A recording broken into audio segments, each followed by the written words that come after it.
Dear friends, I am Natarajan. I am talking about the freedom. This is the second part.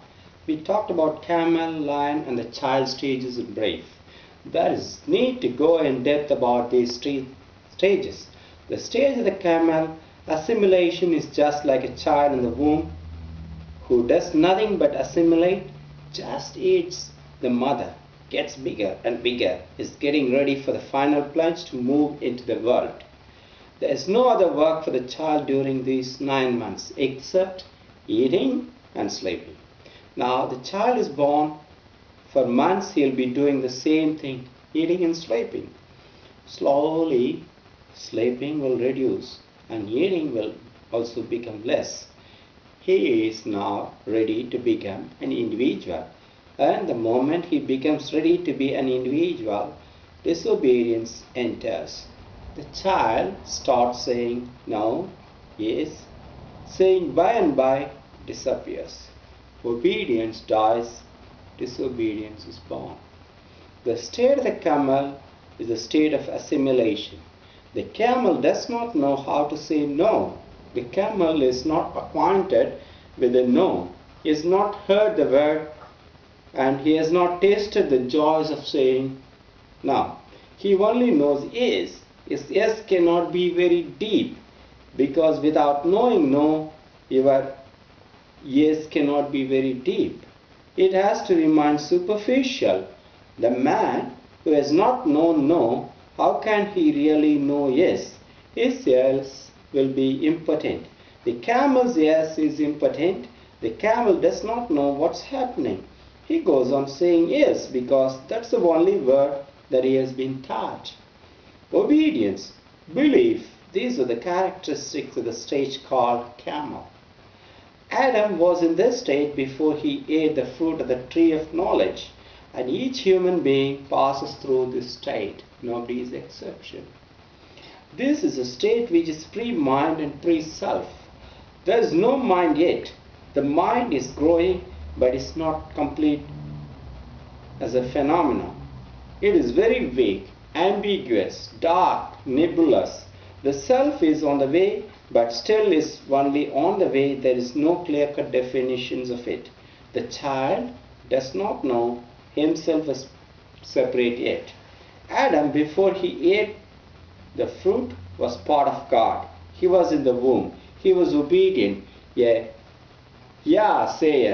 but he was not independent. Independence enters only through the door of no. Through the door of yes, only dependence. So in this stage of the camel, there is dependence, helplessness. So in this stage of the camel, there is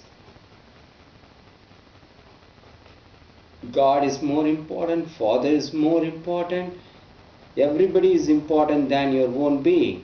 Mother is more important, society is more important, the priest is more important, the politician is more important. Except you, everybody is important. The other are more important, you are still not there. It's a very unconscious state. The majority of people are stuck there. They remain camels. Almost 99% of people remain camels. The numbers may vary in West and East. East has more numbers and West a small percent less.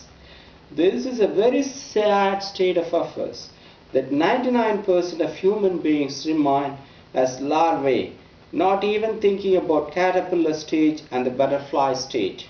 That's why there's so much misery and no joy, and you can go on searching for joy, but you'll not find it, because joy is not given there. Outside, it's inside. Joy is not something given outside. It's a vision that grows inside you.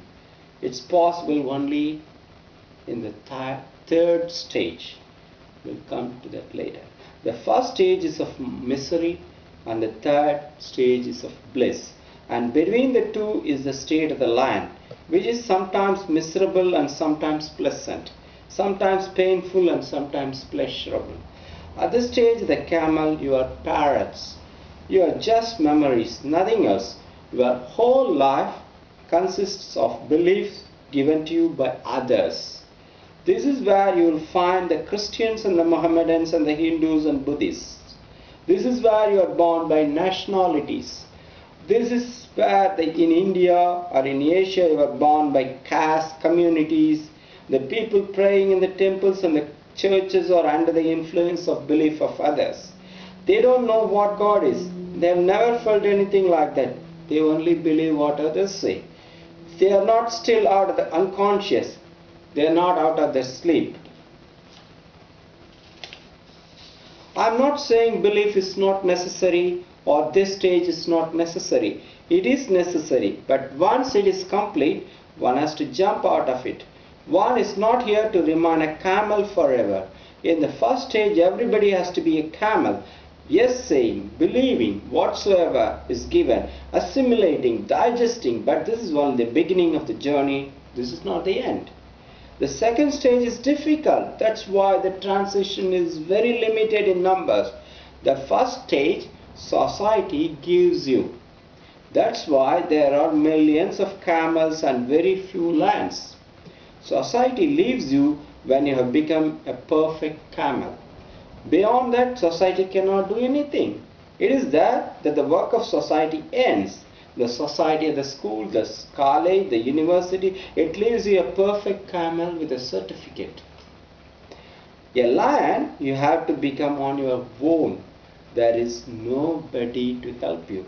If you don't decide to become a lion, you will never become one. That risk has to be taken by the individual. That is dangerous too, because by becoming lion, you will annoy all the camels around you. And the camels are peace-loving animals. 99% of the people are camels. They are all peace-loving animals. They are always ready to compromise. They don't want to be disturbed from routines. They don't want any new thing to happen in the world because all new things disturb them. They are against changes. Now, the lions are not welcome in their midst. The society creates every kind of difficulty for the lions. The camels are afraid of these people. They create a desire in the camels to become lions. That's a real problem. Why is Jesus crucified? His very presence. And many camels start dreaming of becoming lions, and that disturbs their sleep, and that disturbs their ordinary mundane life. Why is Buddha stoned? Why is Mahavir not allowed to enter into cities? These people disturb. They disturb their sleep. They go on roaring. Buddha has called his sermons the lion's roar. The state of the camel is given by the society. The second state has to be attained by the individual. In attaining it, you become an individual. You become unique. You are no more a conformist. You are no more part of a tradition. The cocoon is dropped. You become a caterpillar. You start moving. The state of the lion has these characteristics. Independence, no saying, disobedience, rebellion against the other, against authority, against dogma, against scripture, against the church, against the political power, against the state. The lion is against everything. He wants to shatter everything and create the whole world anew, close to the heart's desire. He has great dreams and utopias in his mind. He looks mad to the camels because the camels live in the past and the lion starts living in the future. A great gap arises. The lion heralds the future, and future can come only if the world ceases to exist and creates space of the new. The world has to die for the new to be. So there is a constant fight between the lion and the camel.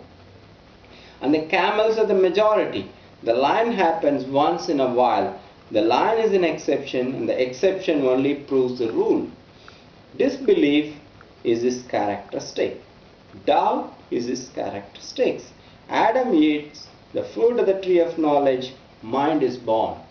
Self becomes a defined phenomenon. The camel is no egoistic. The lion is very egoistic. The camel knows nothing of the ego. The lion only knows the ego. That's why you will always find revolutionaries, rebellious people, poets, painters, musicians, creative artists are all very egoistic. They live their life, they do their thing, they don't care a bit about others, let the others good help. They are no more a part of any structure. They become free from structures. The moment the lion's roar is bound to be egoistic. They need a great ego to go into this. In the East, you will find